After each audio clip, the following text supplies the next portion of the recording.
Ya, pemirsa, anggaran besar untuk bantuan sosial telah disiapkan untuk penyaluran tahun 2021 ini. Yang baru, pemerintah memutuskan bansos sembako diganti dengan bantuan sosial tunai. Langkah ini diharapkan menutup celah aksi korupsi. Adapun Presiden mengultimatum agar pemberian bansos 2021 jangan dipotong sepeser pun.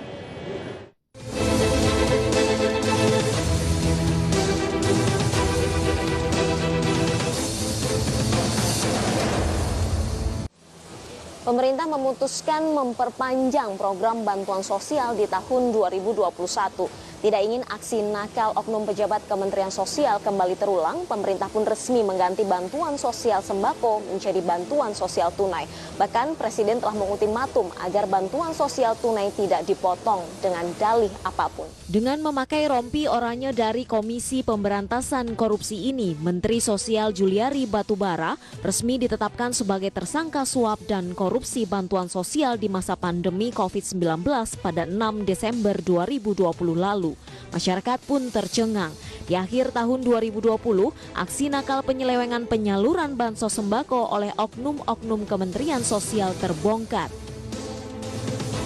Tak tanggung-tanggung, Mensos Juliari diduga menerima 17 miliar rupiah dari pungutan Rp10.000 per paket sembako yang sedianya dibagikan kepada masyarakat penerima manfaat. Tak ingin terulang lagi, Presiden Joko Widodo pun segera mengganti Juliari Batubara dengan Tri Risma Harini untuk menduduki posisi Menteri Sosial di Kabinet Indonesia Maju. Dalam maklumatnya, Presiden meminta Mensos Risma untuk mengganti skema penyaluran bantuan sosial sembako dengan bantuan sosial tunai. Hal ini demi menghindari aksi korupsi bansos di masa pandemi COVID-19. Bansos tunai ini 12 triliun untuk 10 juta penerima, masing-masing 300.000 selama 4 bulan. Bukan hanya itu, Presiden juga mengeluarkan 3 arahan penyaluran bansos di awal tahun 2021. Salah satunya, pemberian bansos 2021 ini jangan ada potongan sepeser pun oleh siapapun. Ini sudah saya ulang-ulang, jangan sampai ada potongan-potongan apapun seperti kejadian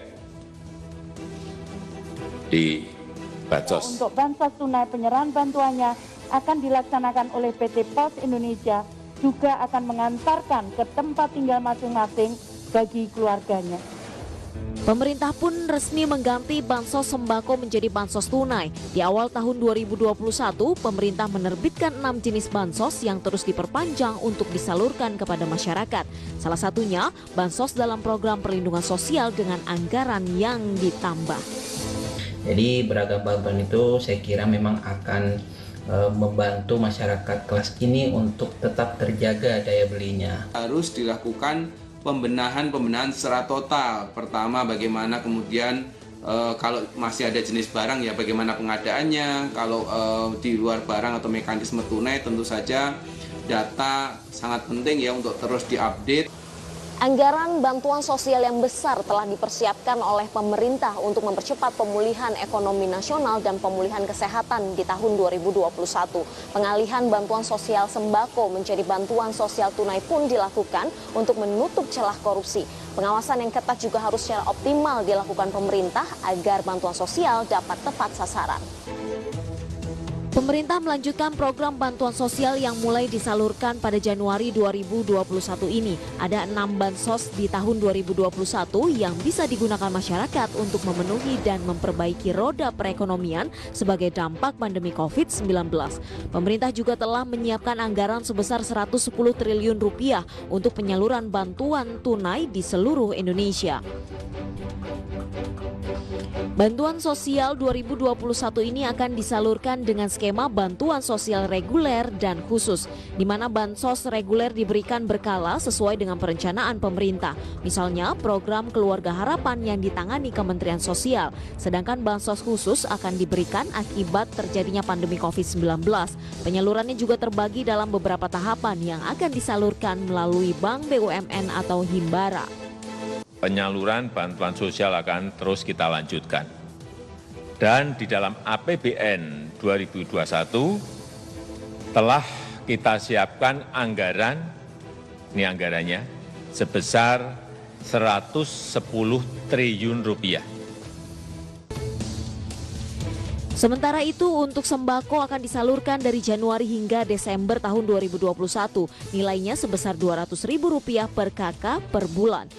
Kemudian bantuan sosial tunai akan diberikan selama 4 bulan pada Januari, Februari, Maret, dan April dengan nilai sebesar Rp300.000 per bulan per KK. Gitu, terutama untuk masyarakat kelas bawah, mereka juga sangat menanti-nanti adanya bantuan sosial karena memang daya beli mereka sekarang sangat terpuruk akibat ekonomi yang masih lesu ini. Pemerintah mulai menyalurkan bantuan sosial kepada 38,8 juta penerima melalui 3 program bantuan sosial Kementerian Sosial. Ketiga bantuan tersebut meliputi program Keluarga Harapan, program Kartu Sembako, dan program Bansos Tunai dengan anggaran sebesar Rp28,7 triliun kepada 10 juta penerima. Bansos tunai target penerima 10 juta keluarga dengan anggaran 12 triliun, mencakup 34 provinsi di seluruh Indonesia. Dengan anggaran sebesar Rp110 triliun untuk bantuan sosial ini, diharapkan penyalurannya bisa dipercepat dan tepat sasaran untuk memulihkan daya beli masyarakat. Sekali lagi, di tengah pandemi ini, dana bansos tunai ataupun bantuan sosial lainnya jangan sampai ada yang kembali dipotong. Lah APBN dipakai untuk membantu masyarakat yang tadi kehilangan pekerjaan, yang tiba-tiba sekarang masuk dalam garis kemiskinan. Bantuan sosial adalah hak seluruh warga negara Indonesia tanpa terkecuali di tengah pandemi ini. Rasa keadilan bagi seluruh masyarakat Indonesia harus tetap dijunjung tinggi. Sekali lagi, jangan sampai ada korupsi bansos di tengah pandemi COVID-19. Karena korupsi dapat mencederai kepercayaan masyarakat. Dari Jakarta, Rizka Ayu, Pandu Priyo Aji, IDX Channel. Pemirsa, tetaplah bersama kami karena sesaat lagi News Screen akan segera hadir dengan informasi saham Adikarya terkena suspensi perdagangan Bursa Efek Indonesia. News Screen akan segera kembali.